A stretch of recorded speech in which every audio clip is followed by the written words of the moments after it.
Bonjour et bienvenue à cette présentation du logiciel Diabuster Orthographe, présentation qui est destinée principalement aux professionnels du monde de l'éducation. Donc si vous êtes enseignant, orthopédagogue, orthophoniste, neuropsychologue, directeur d'école, cette présentation-là est pour vous. Tout d'abord, en commençant, j'aimerais simplement vous présenter un petit peu Mathémomonde. En fait, Mathémomonde, on est voué à proposer en exclusivité des solutions pédagogiques novatrices pour les apprenants de tous âges. Donc, on existe depuis près de 10 ans maintenant. On offre des services d'orthopédagogie ici chez Mathémomonde. On a offert d'autres services à l'élève aussi dans le passé. Donc, on a aidé plus de 2500 enfants. Et on est aussi distributeur partenaire en fait de certains concepteurs d'outils. Puis on a distribué plus de 45 000 licences au cours des dernières années. Parmi les services qu'on offre chez Mathémo, on a des services d'orthopédagogie, donc l'aide aux élèves ayant des difficultés ou des troubles d'apprentissage, dans nos locaux, dans les écoles. On offre des formations aux parents aussi. On a des formations en lien avec les outils technologiques qu'on distribue. Et on a des services au CPE aussi pour du coaching d'éducatrices en service de garde et aussi de l'accompagnement d'enfants, de la prévention 4-5 ans du côté pédagogique. Au niveau des produits qu'on offre, évidemment, beaucoup de gens nous connaissent comme étant le distributeur francophone mondial des logiciels WordQ et SpeakQ. On distribue aussi dans la francophonie mondiale les logiciels Inspiration, Diabuster Orthographe et Diabuster Calcularis, l'outil Aide au disque, qui est un outil de mise en page de documents, mise en forme, espacement des lettres, des mots, mettre des sons d'une certaine couleur dans un texte, donc un outil extrêmement intéressant. Et on développe des ressources pédagogiques. Notre prochain projet, en fait, est on développe des fiches et des outils, informations et ressources pédagogiques pour parents, pour leur permettre d'être plus impliqués et de mieux aider leur enfant à la maison. Et on a un tout nouveau site web qui va être lancé qui s'appelle aidersonenfant.com qui va voir le jour début 2015.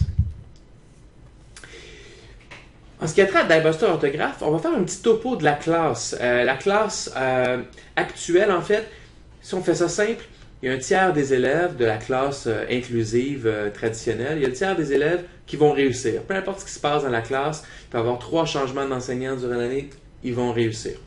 Il y a le tiers des élèves qui a des besoins particuliers, difficultés, troubles d'apprentissage, diagnostiqués ou non, parfois un plan d'intervention.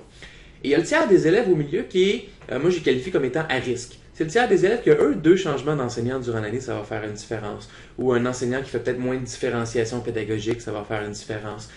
Eux sont parfois en réussite, parfois en échec.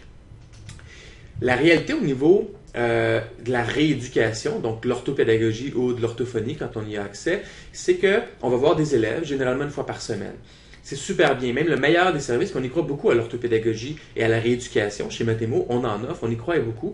Mais il y a des défis avec ça. Premièrement, on voit généralement l'enfant seulement une fois par semaine. Donc, ce qui se passe les 6 autres journées de la semaine, c'est super important. Qu'est-ce qui se passe à la maison? Qu'est-ce qui se passe en classe? Donc, le transfert est essentiel. Puis, la répétition aussi de ce qui est fait en séance de rééducation est essentielle durant la semaine, mais ce n'est pas toujours fait. En plus, ces services-là, dans le monde scolaire, sont souvent réservés aux élèves en plus grande difficulté. Donc, les élèves qui sont sur le seuil de la réussite, ou parfois en réussite, parfois en échec, ont moins accès à ce service-là, souvent. C'est un service qui, en privé aussi, coûte cher, qui est difficilement accessible. La réalité en classe, c'est qu'on va avoir 25 élèves, un enseignant, mais 25 apprenants différents qui ont chacun leurs forces, leurs faiblesses, leurs difficultés. Donc, c'est important pour l'enseignant de faire de la différenciation pédagogique, d'enseigner de plusieurs façons différentes, de permettre aux élèves aussi de participer de plusieurs façons différentes. Mais très souvent, les enseignants se sentent démunis parce que la variété est trop grande dans la classe, parce qu'ils n'ont pas toujours les ressources. Et ça, c'est un problème, ou en tout cas un défi à relever actuellement, de faire en sorte d'être en mesure d'aider tous les élèves dans la classe régulière. La réalité pour les parents, eux sont toujours à la recherche d'outils, de ressources pour bien aider leur enfant, mais ils n'ont pas toujours accès à ça. Comment le faire en conciliant travail-famille, c'est pas évident non plus. Puis le plus important, c'est la réalité de l'enfant. L'enfant qui a des difficultés ou des troubles d'apprentissage, c'est un enfant qui, généralement, va bûcher 3 fois plus fort que les autres pour des résultats 3 fois plus décevants. Et ça, c'est un drame en soi. Il faut qu'on puisse permettre à ces enfants-là d'avoir les bonnes stratégies et les bons outils pour leur permettre d'exprimer leur plein potentiel. Quand on a ça, on permet à l'élève d'avoir la vie qu'il mérite, qui n'est pas entravée par ses difficultés ou ses troubles d'apprentissage, mais vraiment qui est capable de les contourner parce qu'on est en 2014 et juste au niveau de la technologie, il y a des avancées extraordinaires qui existent, qui permettent à ces élèves-là d'exprimer leur plein potentiel. Une de ces avancées-là, c'est le logiciel d'iBuster Orthographe, qui est un logiciel d'entraînement et d'apprentissage de l'orthographe. Juste avant de le regarder en direct, quand on demande aux enseignants, aux parents, c'est quoi les trucs que vous donnez aux enfants pour apprendre l'orthographe des mots, bien souvent on va entendre, on n'aura pas de réponse toujours très claire. Des fois on va dire, ah oui, ben on copie les mots, on les regarde comme il faut. C'est des méthodes qui ne fonctionnent pas super bien. En fait, l'élève qui n'est pas en difficulté va apprendre les mots de vocabulaire de cette façon-là, il va trouver une façon par lui-même. Mais l'élève qui a des difficultés avec l'orthographe, lui, a besoin de méthodes qui vont lui permettre, en fait, la seule façon de retenir de l'information à long terme, dans la mémoire à long terme, c'est de faire des liens. Si on ne réussit pas à faire des liens avec l'information, c'est extrêmement difficile, voire impossible, de retenir l'information à long terme. Est-ce que c'est important de répéter? Oui. Mais si on ne fait pas de lien, on a beau répéter, c'est pas suffisant. La preuve, si combien de fois on voit des enfants ou des élèves répéter juste avant un examen pour faire l'examen, puis ensuite on va reposer les mêmes questions 1 heure plus tard ou 2 jours plus tard, et l'information n'est pas retenue parce qu'elle n'a pas été ancrée dans la mémoire à long terme, il n'y a pas de liens qui ont été créés. Donc c'est extrêmement important de créer des liens pour ensuite, oui, répéter l'information pour la conserver dans la mémoire à long terme. Mais sans faire de lien, c'est difficile. Donc pour apprendre l'orthographe des mots, il y a plein de façons qu'on peut faire plus traditionnelles. Parmi les façons qui fonctionnent assez bien, épeler à voix haute. Moi, c'est quelque chose qui fonctionne bien avec moi. Cheminer, C-H-E-M-I-N-E, accent aigu E, C-H-E-M-I-N-E, accent aigu E. Ma mémoire auditive fonctionnait bien. Ce qui fait que quand venait le temps d'écrire le mot cheminer, j'écrivais C-H-E-M-I-N-E-R. Ah non, j'ai jamais dit ça comme ça. N-E, accent aigu E. Et là, je l'écrivais. Des fois, on peut tracer les lettres en gros dans un carré de sable ou en tout cas sur une grosse feuille, faire des grosses lettres pour la mémoire du mouvement. Ça fonctionne assez bien aussi pour certains enfants. En apprentissage de l'orthographe ou en orthopédagogie, ou en tout cas en rééducation de l'orthographe, des fois on va faire des gros dessins, ou des dessins en fait. Cheminer, le accent aigu puis le E final cause de la difficulté à l'élève. Ah ben, on pourrait dessiner la fumée qui s'échappe d'une cheminée. Là, on essaie de dessiner une cheminée avec le accent aigu E puis la fumée. Puis le E muet à la fin, qui est aussi difficile à retenir, ça pourrait être une chaise devant le foyer. Eh bien ça, c'est une façon de faire des liens. L'élève qui va devoir écrire par la suite le mot cheminée, des bonnes chances qu'il se souvienne de l'image visuelle du mot cheminée avec le dessin pour ensuite l'écrire correctement. Les défis de ces méthodes-là, c'est que c'est lourd quand même et c'est rare que les élèves vont vraiment le faire systématiquement pour chacun des mots qui leur causent la difficulté. Et c'est là où d'iBuster Orthographe intervient. C'est un outil d'entraînement à l'orthographe qui systématiquement utilise les forces visuelles et auditives de l'enfant pour faire des liens, pour lui permettre de retenir l'orthographe des mots. Alors, ce qu'on va faire, on va le voir en action, on va faire un entraînement ensemble, puis je vais vous expliquer un peu comment ça fonctionne directement dans un entraînement de d'iBuster Orthographe.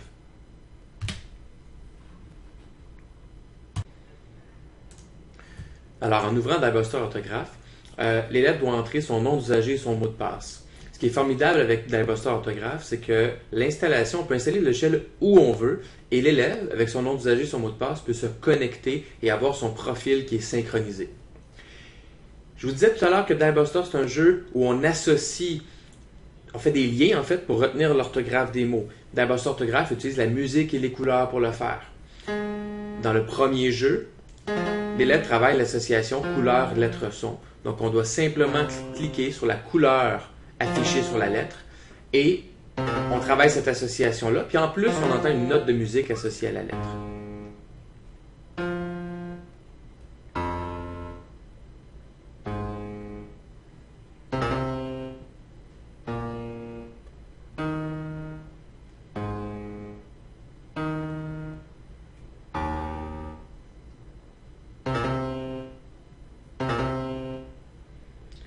Au fur et à mesure d'un même entraînement et de plusieurs entraînements, les lettres pâlissent pour devenir en fait à la fin toutes blanches, mais il faut toujours cliquer sur la couleur originale de la lettre.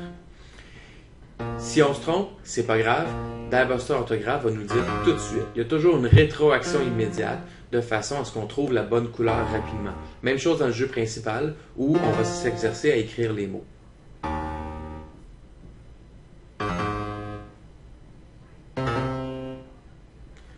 Le code de couleur utilisé par Diebuster pour associer les lettres à différentes couleurs répond à 3 critères. Premier critère, on veut s'assurer que chaque couleur est représentée de façon presque équivalente dans les mots. Donc, globalement, chaque couleur est entre 11 et 17% des mots. Deuxième chose, on veut s'assurer que les lettres les plus fréquemment mélangées n'aient pas la même couleur pour aider l'élève. Donc, P, B, M, N, I, Y, etc. Troisième critère, on veut s'assurer que les paires de lettres les plus fréquentes n'aient évidemment pas la même couleur.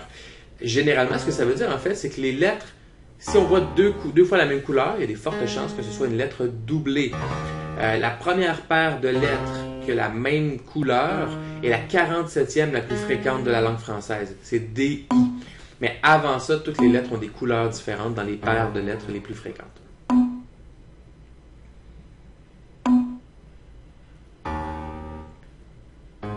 On fait environ 90 lettres comme ça par entraînement pour les 3 premières semaines d'entraînement. Après 3 semaines, on en fait juste une trentaine. Ça prend à peine quelques minutes à faire et ça permet de travailler cette association-là qui sera très utile ensuite dans le jeu principal. Après 3 semaines d'entraînement, une majorité d'élèves vont avoir toutes les lettres blanches mais vont se souvenir de la couleur originale de la lettre. C'est assez impressionnant.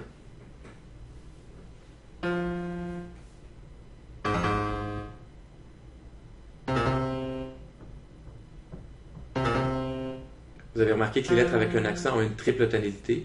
Ça permet, en fait, ça donne un indice supplémentaire à l'élève.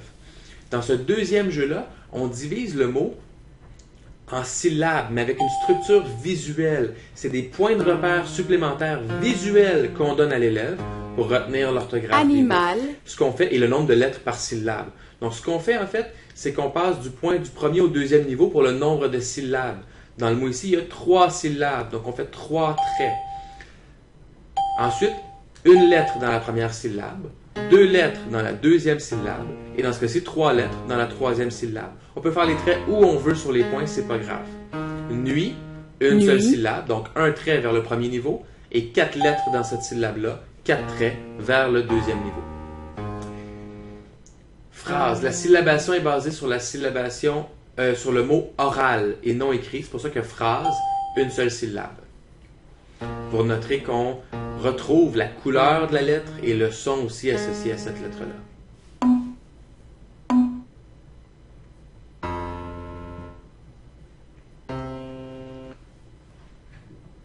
On en fait 4 ou 5 par entraînement pour le premier mois d'entraînement. Après ça, on en fait presque plus. Et on arrive au jeu principal. Le jeu principal, c'est une dictée de mots. En fait, ce qu'on fait, Nous aimons. on entend les mots, on entend la mélodie associée au mot et on doit écrire le mot. Qu'est-ce qu'on a? On a la couleur des lettres pour nous aider, on a la structure visuelle du mot, on a la mélodie associée au mot. Chevaux. Tout ça sont des indices pour nous permettre de retenir l'orthographe du mot. Les mots qui ne nous causent pas de difficulté, bien évidemment, on n'utilise pas le code visuel positif, on le connaît le mot. Mais les mots qui nous causent de la difficulté, eux, on va peut-être utiliser le point de repère visuel. Par exemple, si c'est une lettre avec un accent, ça va être une pyramide, pas une sphère. Une lettre muette, la sphère, elle est translucide. Ou on va peut-être retenir la mélodie associée à la lettre, à la syllabe ou au mot. Quand on a de la difficulté, on va utiliser ces points de repère-là. Quand on n'en a pas, on passe au suivant. Quand 2 mots sont écrits correctement, sans faute, ils sont considérés comme appris. Ils vont nous être représentés 1 mois plus tard dans l'entraînement. Si on fait une faute, rétroaction immédiate, on se corrige tout de suite. Et là, Diebuster sait que ce mot-là me cause plus de difficultés. Il va me le représenter rapidement de façon à s'assurer que je l'écrive correctement, sans faute, rapidement. On reste toujours dans la zone proximale de développement de l'enfant. On veut vraiment s'assurer de la limite de ce qu'il est capable de toujours offrir, de façon à avoir un maximum de progrès.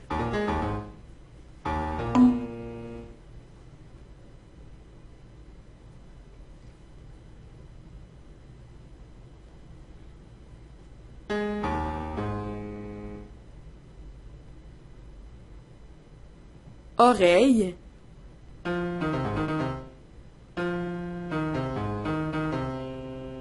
Parfait. Animal.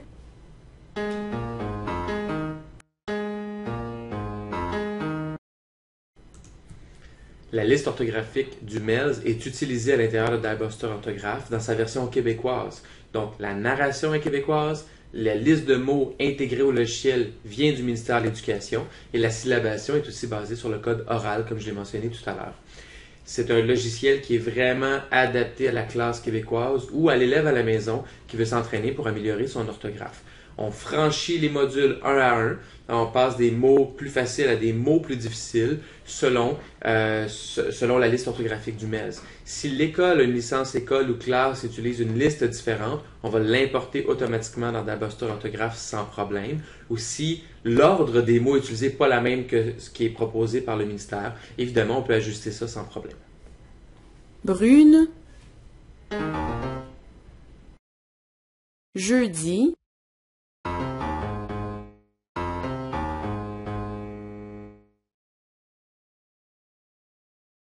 Voler.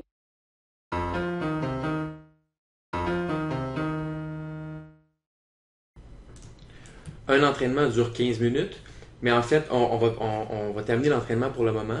On a accès dans DieBuster Orthographe à un petit bilan, mais on a aussi accès à DieBuster Orthographe Coach, où là, on a vraiment tous les détails. Puis ces détails-là, c'est parfait pour l'enseignant ou le professionnel qui est avec l'enfant.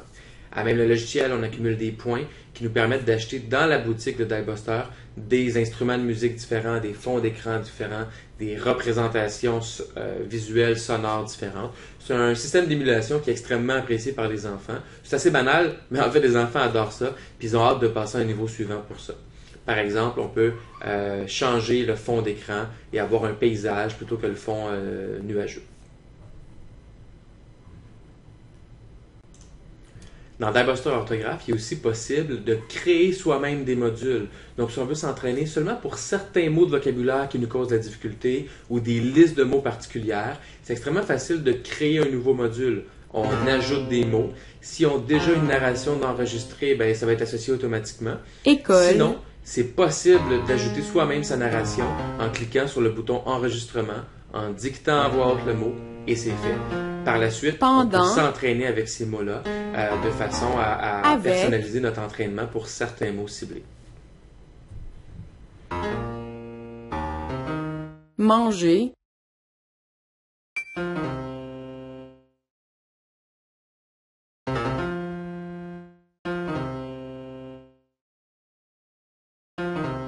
Être.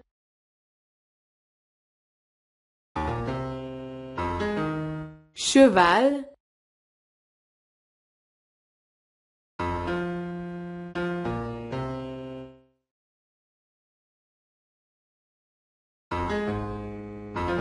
Maison.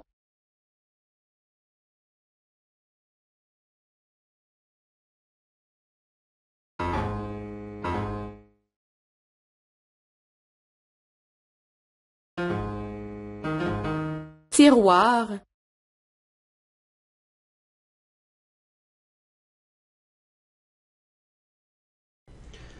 On va revenir à ma présentation.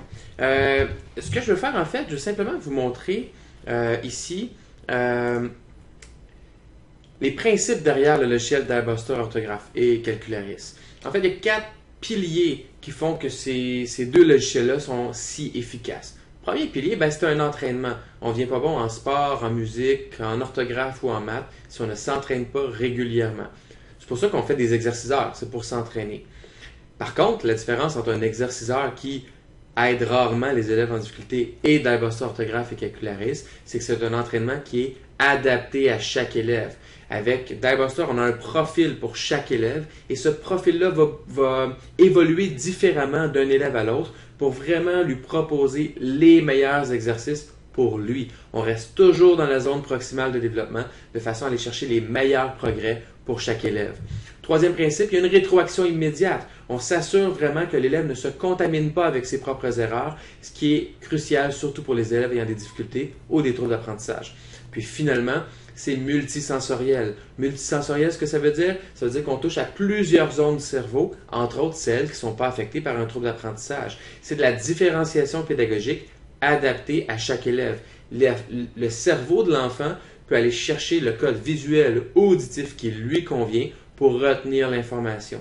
C'est vraiment comme avoir un deuxième enseignant ou un troisième enseignant dans la classe ou à la maison pour aider l'élève à apprendre l'orthographe des mots ou à développer ses compétences mathématiques dans le cas d'Alboston Calcularis.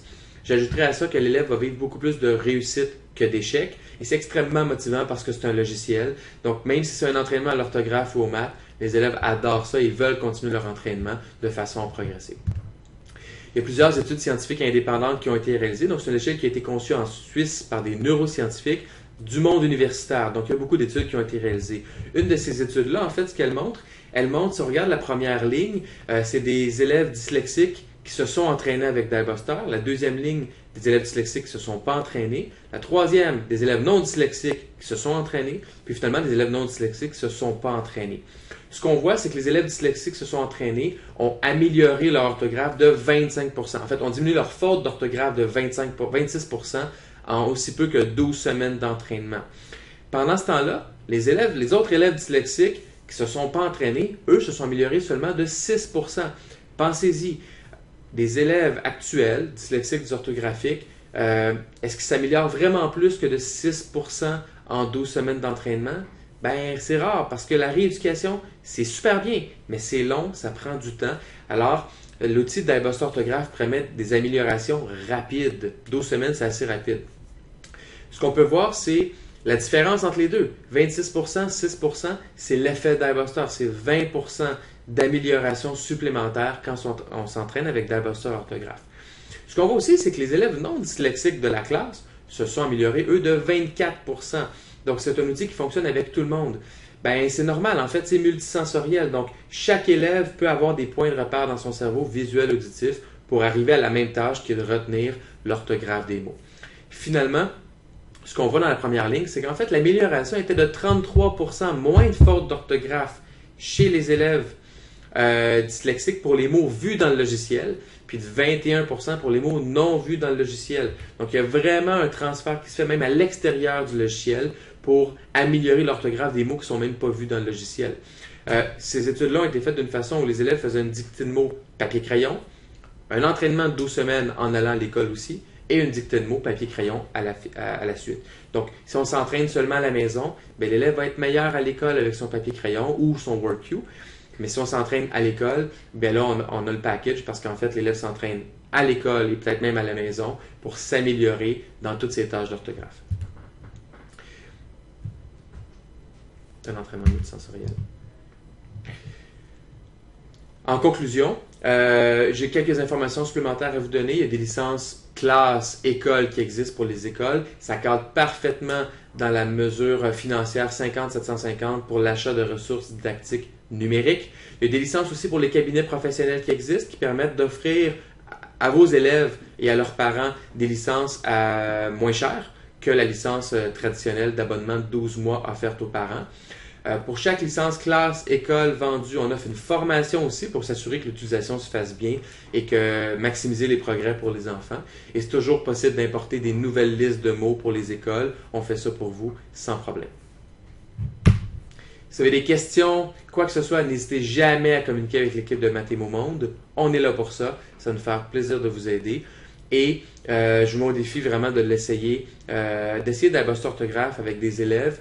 Quand l'entraînement est fait 3 fois 15 minutes par semaine pendant plusieurs semaines, les résultats ou les commentaires sont toujours très positifs.